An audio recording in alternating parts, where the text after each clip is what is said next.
Bueno, buenas tardes, noches. Bueno, vamos a empezar con el estudio de Eija, o mejor, para el Askenazí, para el sefaradí es Eja. Ahora, vamos a ver aquí cuál es ¿por qué vamos a empezar con este estudio?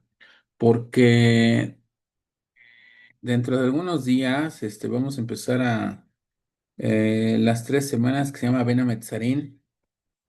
Y el día termina con el 9 de Ab, Tisha B'Av, cuando se terminan las 3 semanas. Y entonces, ese día se lee precisamente el libro de Eja. Así se lee.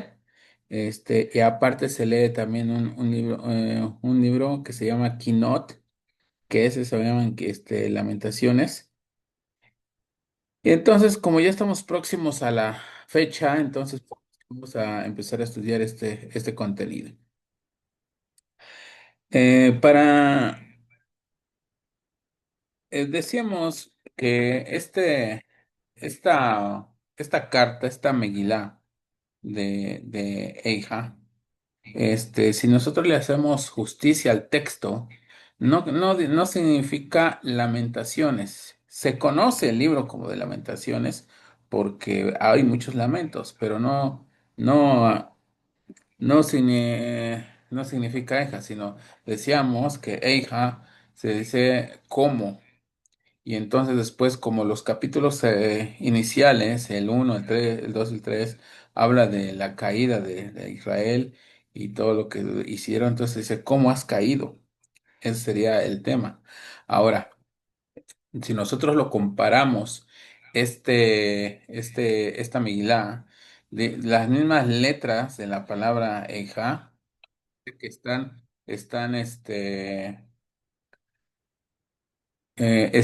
se parecen a lo que está en Bereshit capítulo 3 verso 9 cuando Hashem le dice a Adam, le dice a Yeka. Son las mismas letras, solamente que cambian la puntuación. Y ahí le dice a Yeka y ahí le está diciendo Dios a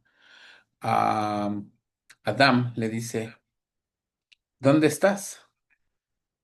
Y entonces esto quiere decir que dentro de nosotros, a nosotros hoy, los que nos están escuchando, los que están aquí en conexión, los que están aquí presentes, Dios nos dice precisamente, ¿dónde estás hoy? ¿En qué posición estás? ¿Dónde estás? Dice, allá le dijo a Adán, a Eka, hoy dice, Eja, ¿dónde estás? Y entonces por eso vamos a empezar a analizar la temática de este libro. Pero algo muy interesante, que dicen que todo este libro está en orden, como lo que vimos también en días pasados. El orden de este libro está muy, muy estructurado. Voy a leer aquí algunos comentarios. Por ejemplo, dice que constituye un caso este libro. Dice, porque todos sus capítulos siguen un orden alfabético en hebreo, ojo, en hebreo, no alfabético secular. Dice, los capítulos, los primeros, segundos y cuartos, ahí está, segundo, primero, segundo y cuarto, contienen cada uno 22 versículos. Si ustedes lo quieren ir corroborar más adelante. Entonces, repito, el primero, el segundo y el cuarto tienen 22 versículos y están ordenados alfabéticamente, de la Aleph a la Tav. El capítulo tercero contiene 66 versículos, los cuales forman una serie de tres órdenes alfabéticos. Ojo, 66, 22 por 3, 66. Dice, el capítulo quinto no está escrito en orden alfabético, pero también suma 22 versículos, idéntico al número de las letras del alfabeto hebreo. Y según dice el Talmud, Tratado de Sanedrín 104b, explica que el profeta Yirmiyahu escribió los versículos en orden alfabético para aludir al hecho de que en aquella época el pueblo judío había transgredido todos los preceptos y enseñanzas de la Torá desde la Aleph hasta la Tab. En otras palabras, como dicen, desde la A hasta la Z, o de la Aleph a la Tab. Por eso es que este libro está estructurado de esa manera. Ahora, si nosotros, esta es una de las causas por las que el Bidui está también manejado de la misma manera. Por eso decimos todos los días Ashab, no Vagal, no Gazal, no Divar, no Dofib, Shonara, Evino. En otras palabras, estamos con Aleph, Bet, Gimel, Dalet, Hei, Bab, Zayin, así hasta la Tab. Ahora, entre paréntesis, ¿por qué es importante decir el Bidui? El Bidui es uno de los rezos que se debe de mencionar todos los días porque cuando una persona reza, reza solo, entonces se levantan ángeles, fiscales, acusadores en el cielo y dicen, a ver, ¿por qué esa persona está rezando sola? ¿Qué es un sadik? Así como Daniel, como otros profetas que estaban rezando, se ponían a rezar solos. Dice, se supone que la tefilá es en grupo. Entonces revísale sus cuentas. Y entonces le empiezan a revisar su estatus. Y entonces se dan cuenta que la persona no es un sadik. Y entonces dice, ¿y entonces por qué reza sola? Dice entonces, y a esa persona, los ángeles lo acusan y le llega un castigo, como a Job. Job, entonces por eso es una de las personas que recibió algunas correcciones porque andaba solo. Ahora, pero cuando la persona dice el vidui, entonces llegan los mismos ángeles fiscales ante Akadosh Baruj Hu y le dicen, ¿sabías que esa persona cometió tal pecado y tal pecado y tal pecado? Y empieza a sacar la lista de pecados. Y entonces el creador llega, le dice a los ángeles fiscales que acusan, les dice, lo siento, pero llegaste tarde. Digo, ¿por qué? ¿Qué? Dice, sí, porque él primero se levantó y dijo, se confesó de todo lo que había hecho. Y por eso todo lo que me digas ya no vale, porque él lo dijo primero. Por eso es la importancia de decir el vidui. Ashav, no vagal, no gazal, no divar, no dofi beloshonara, evi, no bershano, sano, jamano, tafano, no rot, kitsabe, no katse, no latse, no marana, marineja, ni afeno, sarana, shano, o sea, y entonces, porque nosotros nos estamos protegiendo de que alguien venga y nos acuse, porque nosotros nos confesamos primero. Lo mismo pasó con la nación de Israel. Israel fue acusada precisamente y por eso fue anunciado en orden alfabético todas las transgresiones que había cometido. Aleph, Bet, Gimel, Dalet, Het, Vav, y así todo. Y no solamente eso, sino que fueron tres capítulos, como acabo de decir. Después el quinto fue de 66 tres veces y una vez invertido. O sea, todo un plan bien estructurado para poder, lamentablemente, acusar a una nación. Ahora, un punto más, dice. Este mismo libro, que habla del relato de la destrucción de Jerusalén y junto con él, el primer templo, dice, así como de los sufrimientos y la aniquilación de una parte de sus habitantes, dentro de esta temática general, el texto describe eventos específicos que destacan por su intensidad trágica.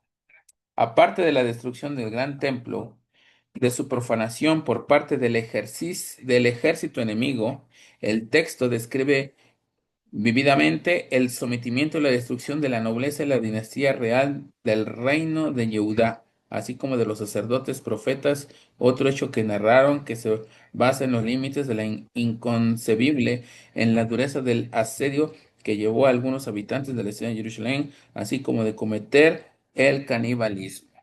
O sea, va a ser un libro muy, sus comentarios van a ser muy, muy atroz. Incluso las madres se comían a sus hijos porque ya no tenían que comer. Eso lo está en el capítulo 2 verso 30 del capítulo 20 y 4:10. Fue muy, muy lamentable todo eso. Y entonces, todo lo que la gente padecía era mida que mida, o sea, medida por medida. Así como una persona en la medida en que sufría, era para corregir precisamente algo que no había hecho correctamente. Entonces, ¿eso a qué nos lleva? A que Dios nos está avisando. Dios nos está avisando precisamente, ahorita estamos en este análisis para Rosh Hashanah, que después de Tisha B'Av se cuentan 7 semanas y después llega Rosh Hashanah. Por eso tenemos mucho tiempo para analizarnos y saber exactamente en dónde está el problema. Por eso también en el mes de Elul, también se conoce como la época del, este, eh, para contar lo del alma. En hebreo se dice, se me olvidó el nombre, este, algo de Nefesh. Ahorita me acuerdo.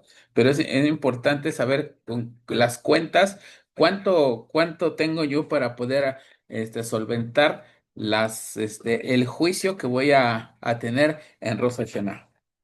Dice, no obstante, el objetivo principal de todo el libro es relatar la dolorosa y trágica aventura que le ocurrió a todos los hijos de Israel, pero también presentarles con toda objetividad posible para poder extraer de ellos enseñanzas morales que sirvan para evitar en el futuro de los lectores y los errores y pecados que condujeron a la catástrofe. Hay una Mishnah que dice que el templo fue destruido porque la gente no decía el Shema. Incluso dice que no, ya no cumplían mitzvot. Pero había muchos jajamín ahí, había muchos rabinos, había mucha gente intelectual. Entonces, por ahí puse una imagen que decía, el templo fue destruido porque no hacían tefilá. Sí hacían tefilá, pero ya no se concentraban en la tefilá. Por eso Dios dijo más adelante, este pueblo con sus labios me honra, pero su corazón está muy lejos. Es precisamente porque ya no lo que hablaban de Torá y de Tefilá, ya no coincidían con sus acciones. El pueblo de Israel